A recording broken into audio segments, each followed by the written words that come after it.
The music that was composed at Terezin, it's great music. It's not just that it was music composed during the Holocaust in a concentration camp, and that really is my goal in presenting this music, that people will realize this music was great music, and unfortunately these composers did not survive, and so their music was hidden away and unknown for about 40 years, and now it's finally coming back to life. People have found it and are realizing these are great quartets and they should be played in their own right, just next to all the other great composers of the centuries.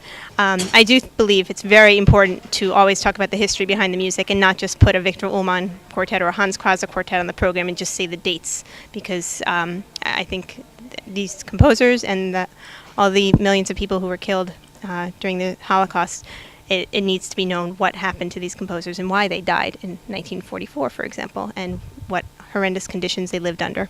Ucayali is, it's a fictional place. It's a place of ideals. It's, you go to an island. It starts off where a person goes to an island and a fairy invites him in, and at Ucayali you can find your heart's desire. Yeah, it kind of is nice and light at the beginning, and then the second half of the song, you discover that this is just a dream. It's folly. It's not real. And so as we go through life's hardships, the human spirit is always looking for Ucayali, though, which is the ideal.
The second movement of Mendelssohn's D minor piano trio was used as background music during one of the scenes in the propaganda film Terezin, a documentary from the Jewish settlement.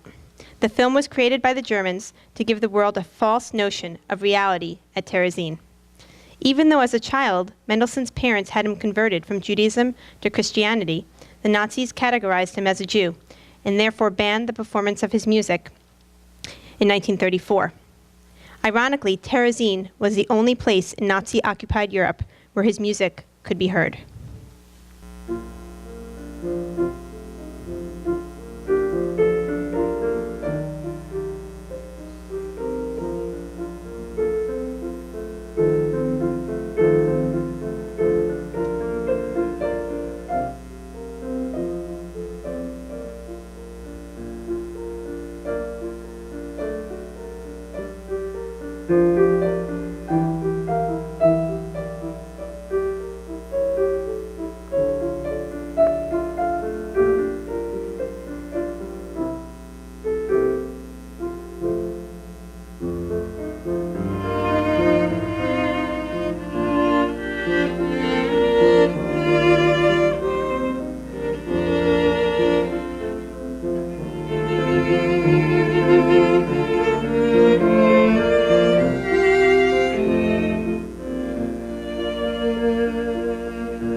The next piece you will hear is Hans Krase's Theme and Variations. Hans Krase was a composer who was also sent to Terezin. He was very successful before the war. He had a symphony of his that was performed by the Boston Symphony Orchestra, actually when they were performing on tour in Zurich. So his piece was chosen actually to be performed by this famous orchestra in America. And so he was very successful. And before the war, actually in 1938, there were Jewish children in an orphanage, and he was asked to compose an opera for these children that they could perform, and it was called Brundibar. You might have heard of it. It's been performed a few times already in New York. So this opera, Brundibar, children's opera, was performed maybe once, maybe twice in this orphanage, and then when Krase was sent to Terezin, and many of those children actually from the orphanage were also sent to Terezin, he was asked if he could compose his opera again. He didn't have the music with him. I think he had a piano score. So they said, can you rewrite it so that it can be performed at Terezin? And it was such a success. It was performed over 55 times at Terezin, including once for a visit of the International Red Cross.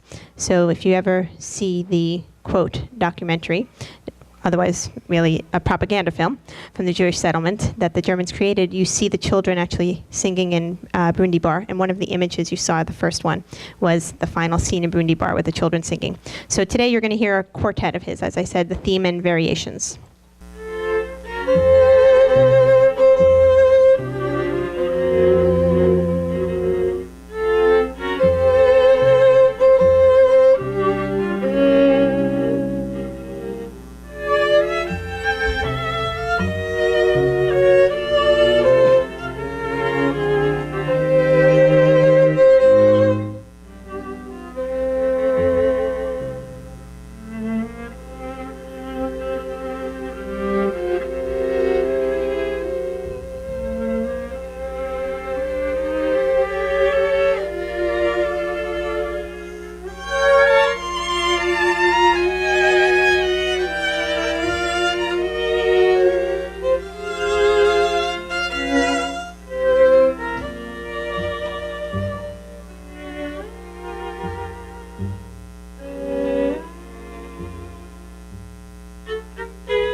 For our last work, Megan Weston will be joining us to sing Yerushalayim by Willem Strazavi. He was also a Terezin composer.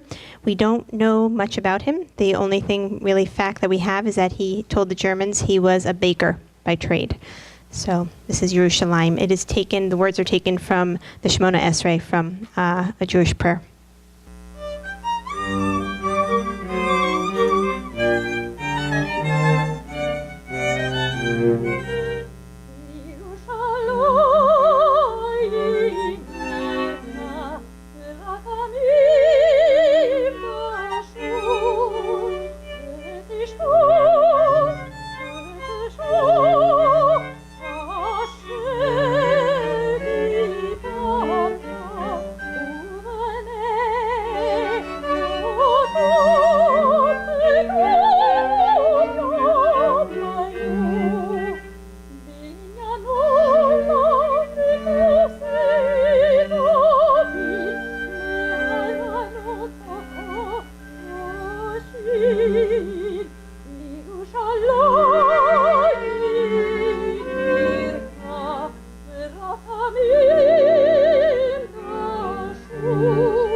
Oh